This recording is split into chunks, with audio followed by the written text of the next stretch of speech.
Pinag-aaralan na ni Senator Nancy Binay na magsampa ng ethics complaint laban kay Senator Alan Peter Cayetano. Kasunod yan ang pagdinig kahapon tungkol sa pinagagawang bagong Senate building na nauwi sa pag-walk out ni Binay. Magbabalita si Mayan Los Baños. Ba't ka galit na galit sa akin ngayon na nire-review ko yung amount na yan? Ang goal ko lang matapos ang building na to.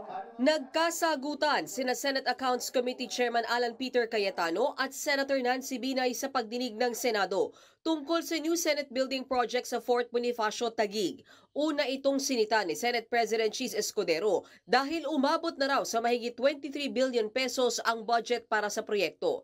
Pero giit ni Senator Binay, dating pinuno ng komite ni Cayetano, bakit ba pinipilit na 23 billion pesos ang presyo ng building? Samantalang sa datos ng DPWH na nangangasiwa sa construction, nasa 21.7 billion pesos lang daw dapat ang total amount mula Phase 1 hanggang Phase 3.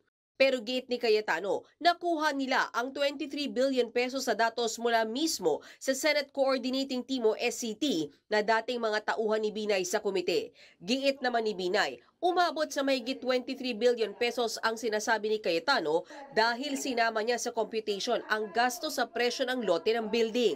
Wala yung lote dyan, 21, ma'am. Bigay sa akin ng DPWH to. Ang problema, hindi ka nakikinig. Yun na nga, Mr. Chairman. Hindi ka marunong magbasa. 21 naging 23. Siningil din ni Cayetano si Binay sa 600 million pesos na plano para sa landscape ng bagong Senate building.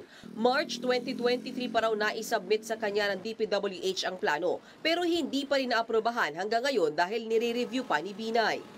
Kailan matatapos yung building? Ako, baka hindi ako umabot katulad ni Senator Enrile na 100 taon. Hindi. Kung ako ay nagpatuloy ng building, talagang pipilitin natin matapos. 15 months na sa mesa mo, then you Kaya. have the gall to tell all of us na yung delay na sa amin. Sa tindi ng sagutan, nauwi na sa politika ang usapan. Matunog na tatakbo kasi sa pagka-mayor ng Makati si Senator Binay pagkatapos ng termino niya sa susunod na taon sa Senado.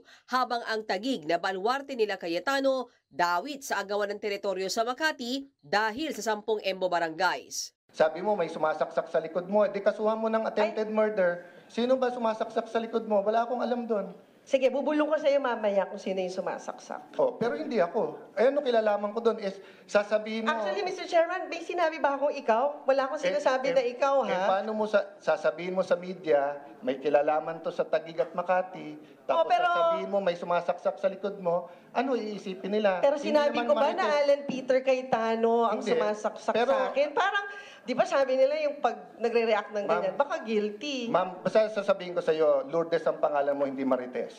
Hindi naman nagpapigil si Binay na ipaamin sa DPWH na hindi naman talaga 23 billion ang halaga ng new Senate building. Kinumpirma naman ito ng DPWH, kaya nag-walk out na si Binay. But I made my point, there's no such thing as 23 billion sa Paulit-ulit na tayo DPWH. kanina Thank you, pa Mr. na Chair. 21.7 billion. Kabuang Kanaday. Tapusin natin na maayos to. Senado to ng Pilipinas, hindi to palengke. Bago ang sagutan ng dalawa, una nang lumabas sa pagdinig na 852 days nang delayed ang construction ng bagong Senate building.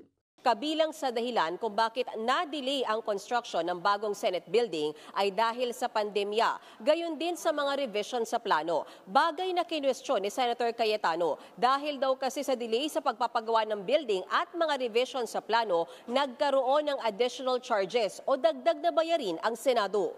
Dahil dito, umabot na sa mahigit 78 million pesos ang dagdag gastos sa construction. Para sa 1PH, Mayan Los Baños, News 5.